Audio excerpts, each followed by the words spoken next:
할렐루야. 오늘 함께 읽으실 말씀은 요한일서 5장 13절부터 21절까지 말씀입니다. 요한일서 5장 13절부터 21절까지 말씀을 다 같이 합독하겠습니다. 내가 하나님의 아들의 이름을 믿는 너희에게 이것을 쓰는 것은 너희로 하여금 너희에게 영생이 있음을 알게 하려 함이라. 그를 향하여 우리가 가진 바 담대함이 이것이니 그의 뜻대로 무엇을 구하면 들으심이라. 우리가 무엇이든지 구하는 바를 들으시는 줄을 안즉 우리가 그에게 구한 그것을 얻은 줄을 또한 아느니라. 누구든지 형제가 사망에 이르지 아니하는 죄 범하는 것을 보거든 구하라. 그리하면 사망에 이르지 아니하는 범죄자들을 위하여 그에게 생명을 주시리라. 사망에 이르는 죄가 있으니 이에 관하여 나는 구하라 하지 않노라. 모든 불의가 죄로 돼 사망에 이르지 아니하는 죄도 있도다. 하나님께로부터 난 자는 다 범죄하지 아니하는 줄을 우리가 아노라. 하나님께로부터 나신 자가 그를 지키심에 악한 자가 그를 만지지도 못하느니라.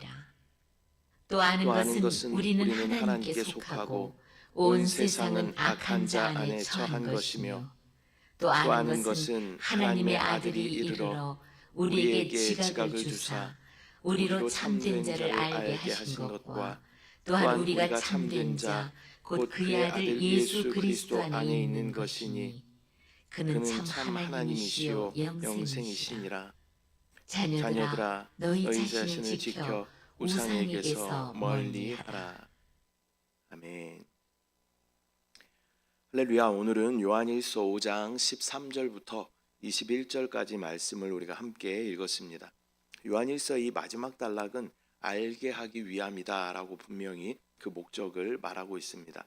사도 요한은 성도들이 구원을 추측하거나 또 감정에 의존하지 않고 분명히 알고 확신하며 살도록 이 말씀을 기록하고 있습니다. 오늘 본문은 영원한 생명에 대한 확신과 또 담대한 기도, 또 죄를 대하는 우리의 태도는 어떠해야 하는지, 그리고 참 하나님 안에 거하는 삶에 대하여서 우리 가운데 말씀하고 있습니다. 먼저 13절 말씀. 내가 하나님의 아들의 이름을 믿는 너희에게 이것을 쓰는 것은 너희로 하여금 너희에게 영생이 있음을 알게 하려 함이라. 요한은 이 글을 기록한 목적을 분명히 밝히고 있습니다. 하나님의 아들을 믿는 자는 영원한 생명을 이미 가지고 있으며 그것을 알 수 있습니다. 저와 여러분은 하나님의 아들 예수 그리스도를 믿는 자이죠. 그리고 우리 안에 그 생명이 있다라는 것을 우리는 알고 있습니다. 그리고 우리가 구원을 받았다라는 그러한 믿음의 확신이 있는 것이죠. 이 구원이라고 하는 것은 어떤 막연한 기대가 아니라 현재 내가 그 영생을 소유하고 있다라는 것을 아는 것입니다. 확신 없는 그러한 신앙은 흔들리기 쉽지만 정확히 우리가 아는 그러한 신앙은 우리의 삶을 흔들리지 않도록 견고한 신앙으로 만들어주는 줄 믿습니다. 14절. 그를 향하여 우리가 가진 바 담대함이 이것이니 그의 뜻대로 무엇을 구하면 들으심이라.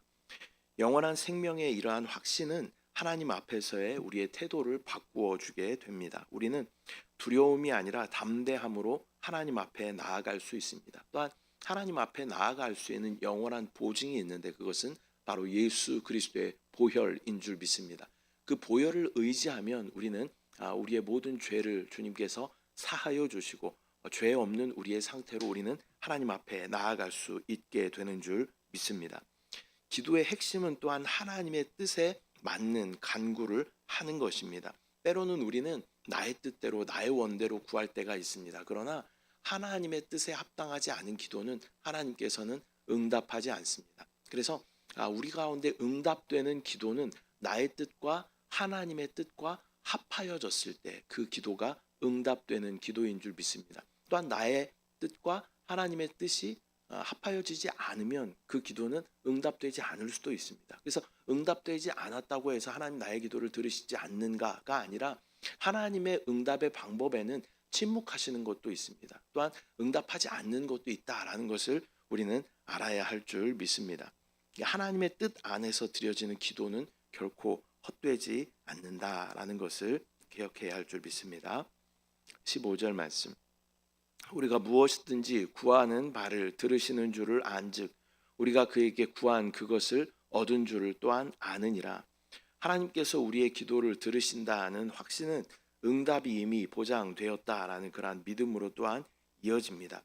응답의 시기와 방식은 하나님께 달려 있지만 하나님의 귀는 이미 우리의 기도에 열려 있으신 줄 믿습니다.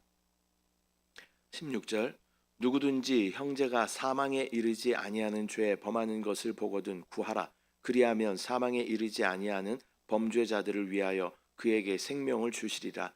사망에 이르는 죄가 있으니 이에 관하여 나는 구하라 하지 않노라. 요한은 형제의 죄를 방관하지 말고 또 기도로 함께 도와야 한다라고 권면하고 있습니다. 여기서 말하는 사망에 이르지 않는 죄라고 하는 것은 회개와 또 회복의 가능성이 있는 그러한 죄들을 의미하는 것입니다. 그러나 사망에 이르는 죄는 예수님을 거절하거나 예수님을 배반하는 그러한 죄가 있는 것입니다. 이러한 죄에 대해서는 나는 구하라 하지 않겠다라고 사도 요한은 말하고 있습니다. 그러나 성도는 정죄자가 아니라 중보자다라는 것을 우리는 반드시 기억해야 할 줄 믿습니다. 형제를 살리는 길은 그를 분석하고 판단하는 것이 아니라 그를 위해 기도해 주는 것인 줄 믿습니다. 17절. 모든 불의가 죄로 돼 사망에 이르지 아니하는 죄도 있도다.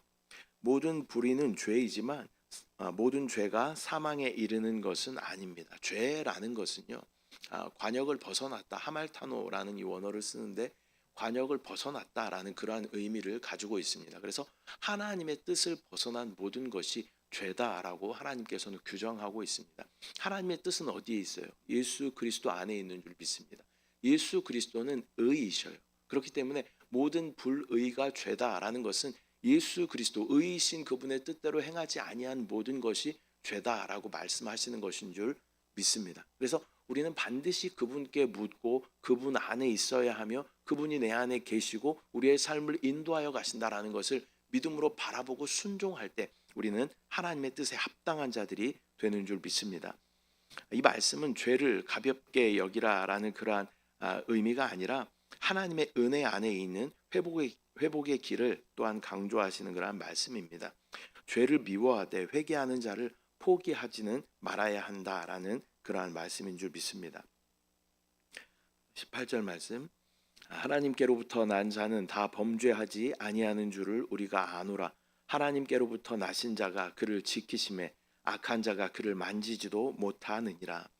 하나님께로부터 난 자는 죄 가운데 방치되지 않습니다. 하나님께로부터 난 자는 그리스도를 의미하며 또 그리스도의 영이 우리를 지키시기 때문입니다. 여기서 말하는 보호는 죄를 전혀 짓지 않는다라는 그러한 의미가 아니라 죄의 지배를 당하지 않도록 주님께서 지켜주신다라는 그러한 의미인 줄 믿습니다. 악한 자는 믿음 안에 들어온 성도를 마음대로 할 수 없다라는 것을 우리는 반드시 기억해야 할 줄 믿습니다. 19절. 또 아는 것은 우리는 하나님께 속하고 온 세상은 악한 자 안에 처한 것이며. 요한은 세상이 악한 자 안에 놓여 있다라고 말씀하고 있습니다. 그러나 성도는 이 세상에 속한 그러한 존재가 아니라 우리는 하나님 나라로 옮겨진 그러한 자들인 줄 믿습니다. 우리의 신분이 어디인지 정확하게 알아야 합니다. 우리는 하나님 나라에 속한 자들인 줄 믿습니다. 이 구분을 분명히 알 때 우리는 세상의 가치에 휘둘리지 않게 되고 또 나에 대한 정체성을 아는 것이 바로 우리가 거룩하게 살아내는 것의 시작점이 되는 줄 믿습니다. 20절. 또 아는 것은 하나님의 아들이 이르러 우리에게 지각을 주사 우리로 참된 자를 알게 하신 것과 또한 우리가 참된 자 곧 그의 아들 예수 그리스도 안에 있는 것이니 그는 참 하나님이시요 영생이시라. 하나님의 아들이 우리 가운데 오셔서 우리에게 참된 지각을 주셨습니다. 또 그리스도의 영인 성령은 예수 그리스도를 증거하는 그러한 사역을 감당하십니다. 그래서 이 성령의 인도하심 가운데 그리스도에 대해서 우리가 알게 되고 또 이해할 수 있게 되는 줄 믿습니다. 성도는 하나님을 알 수 없는 존재가 아니라 예수 그리스도 안에서, 그 성령 안에서 참 하나님을 아는 자들인 것입니다. 예수 그리스도는 참 하나님이시며 또한 영원한 생명이시다. 그분 안에 있으면 우리는 영원한 생명을 누리게 되는 줄 믿습니다. 21절, 자녀들아 너희 자신을 지켜 우상에게서 멀리하라. 요한은 매우 단순하지만 또한 강력한 그러한 권면으로 이 첫 번째 편지를 마무리합니다. 우상을 멀리하라라는 그러한 말은 눈에 보이는 어떤 신상만을 의미하는 것이 아니라 하나님보다 더 의지하고 사랑하는 모든 것을 경계하라라는 그러한 의미인 줄 믿습니다. 그것이 누구에게는 돈이 될 수도 있고, 누구는 부모가 될 수도 있고, 권력이 될 수도 있겠고, 나의 어떠한 위치나 또한 인맥이 될 수도 있고, 또한 자녀가 될 수도 있겠죠. 그러나 하나님보다 이것들을 더 의지한다면 이것은 우상이 될 수 있는 것입니다. 그래서 다시 한번 우리가 점검해 봐야 됩니다. 내가 하나님보다 더 의지하고 있는 것이 무엇인가? 내가 하나님보다 더 사랑하고 있는 것이 무엇인가? 그것은 우상입니다. 그래서 하나님께서는 이 우상 숭배를 너무나 싫어하십니다. 어떤 신상에 대해서 절하거나 다른 종교를 갖는 이러한 차원이 아니라 하나님보다 앞서 있는 모든 것을 하나님께서는 우상이다라고 말씀하시는 줄 믿습니다. 다시 한번 내가 하나님보다 의지하는 것들 다시 한번 점검해 보고 또 그것을 철저하게 하나님 앞에 처리함으로 오직 하나님만이 나의 모든 것이 되시고 나의 참신이 되십니다 라는 그러한 고백이 저와 여러분들의 고백이 되어야 할 줄 믿습니다. 오늘은 요한일서의 마지막 5장 13절부터 21절까지의 말씀 우리가 함께 나누었습니다. 요한일서는 확신으로 시작하여서 확신으로 끝을 맺고 있습니다. 영원한 생명을 우리가 알고 또 담대히 기도하며 또 죄 앞에서는 깨어있고 참 하나님 안에 거하는 그러한 삶이 바로 저와 여러분 성도의 삶인 줄 믿습니다. 오늘 말씀을 따라서 흔들리는 그러한 신앙이 아니라 정확하게 아는 신앙, 또 확신하는 신앙, 또 믿음을 지키는 그러한 신앙으로 날마다 하나님 앞에 거룩하게 서는 저와 여러분들 되시기를 축복합니다. 우리 가운데 이 믿음이 정확하게 있다면 우리는 흔들리지 않게 되는 줄 믿습니다. 저와 여러분이 그렇게 강한, 담대한, 단단한 그러한 신앙으로 주님 오실 그날까지 끝까지 승리하며 나아가야 할 줄 믿습니다. 기도하겠습니다. 사랑의 주님, 은혜와 사랑을 감사드립니다. 오늘 요한일서 5장 말씀을 통하여서 영원한 생명이신 예수 그리스도께서 우리 가운데 계시며 또한 성령은 그리스도를 증거하시며 우리 가운데 계시의 영을 부어주사 그리스도의 온전한 비밀이 무엇인지 깨달아 알 수 있도록 인도하여 주시는 분이심을 다시 한번 의지하게 하여 주시고 또한 내가 하나님보다 의지했던 모든 우상들을 다 내려놓고 오직 하나님만이 나의 하나님이시고 아버지이시며 참 신이십니다 라는 그러한 고백이 우리 가운데 있게 하여 주시옵소서. 온전한 믿음 가운데 흔들리지 말고 또 주님 오시는 그날까지 끝까지 승리하는 우리 모두 될 수 있도록 주의 은혜를 부어 주시옵소서. 감사드리고 예수님의 이름으로 기도드립니다. 아멘. 하늘에 계신 우리 아버지여, 이름이 거룩히 여김을 받으시오며 나라가 임하시오며 뜻이 하늘에서 이루어진 것 같이 땅에서도 이루어지이다. 오늘 우리에게 일용할 양식을 주시옵고 우리가 우리에게 죄 지은 자를 사하여 준 것 같이 우리 죄를 사하여 주시옵고 우리를 시험에 들게 하지 마시옵고 다만 악에서 구하시옵소서. 나라와 권세와 영광이 아버지께 영원히 있사옵나이다. 아멘.